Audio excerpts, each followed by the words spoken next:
Hey guys, so I am on the road a bit today. Don't worry, I am not driving right now, but I wanted to do a quick video talking about the digestive upset that your pet may experience when you're trying to add in new foods or change their diet, specifically when you're trying to change their diet to fresh foods.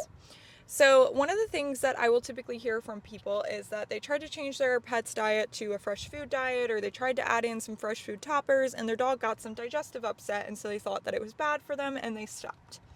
There's many reasons why people may think this way, and honestly, we could spend an entire video talking about that, but today I really just want to talk about what's happening to your pet's body and why that is and why you should kind of push through and continue. Let's say that you have been feeding a kibble for 5, 6, 7 years, because I will hear this from people, and it's not their fault. It's kind of the way that we conventionally feed pets now, and it's the generalized idea and what we've been told to do for so long. But one of the things that happens here, right, is the microbiome, okay? This is the healthy bacteria that is living in your pet's gut. It is made up of thousands of different strains, and they all have different jobs and purposes. But what we do know is that the microbiome has a hand in nearly every bodily function. This is why diet also affects their behavior. But let's get back to this for a bit. All of these different strains require different foods to survive, right? Or they thrive off of different foods. When you're feeding the same exact thing day in and day out for years at a time, you're going to have an overabundance of the bacteria that really likes that food that you're on, right? And then all of the other bacteria that's not getting the food that they love or they need to thrive is going to die off. So when you try to add new foods in, maybe a year later, 6 months later, however long, they're going to experience some digestive upset because those strains have died. They're no longer there. The microbiome is not as populated as it once was or needs to be to process this food. But you can change that. It will rebuild. Now, I want to give you another explanation here. This is putting it in layman's terms for what your dog is going through. So let's say that you've been on any type of, behavioral meds yourself, like anti-anxiety meds, antidepressants, things like that. Your doctor will always tell you slowly wean yourself off of those things, not to go cold turkey. And the reason why is because your body is so used to having that, it's become dependent on it, right? Let's talk a little bit about, quitting cigarettes, quitting smoking cigarettes, or excessive alcohol, cutting that out of your life.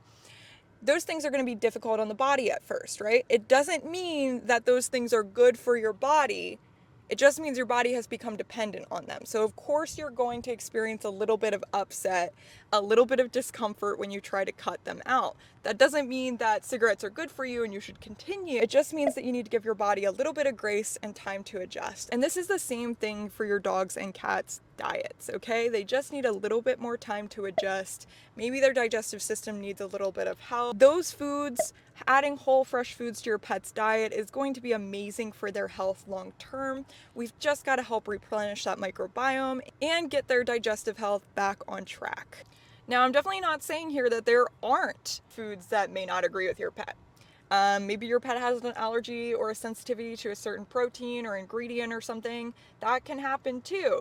But a little bit of digestive upset when you're first adding something in the first couple of weeks is really, really normal. And another thing that I want to talk about here too is just something that I've heard from clients before is they'll be like, oh, well, I do give my pet some variation. And I'll ask what the variation is, and they'll be talking about how they feed. They've been feeding the same kibble, but they rotate the kibble maybe every 2 months or something, the protein type. And, they add in some fresh toppers. Those toppers don't really vary that much. Again, it's the same thing. The pet's digestive system just needs a little bit of time to adjust, and we can support them with several things. If you're feeling a little bit lost or you have questions about how to do this or how to help your pet, definitely reach out to a nutritionist.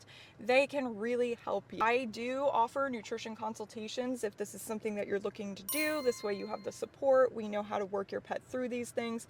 But that being said, if you're just trying to switch over to a prepackaged fresh food or something, just give your pet's body a little bit of time to adjust. Think about how long they've been on that other food and how long they've just been used to these certain ingredients. All right, guys, thanks for watching, and don't forget to follow us on Instagram. We do post a ton of content there that I don't post here on YouTube. Thanks for watching. Bye.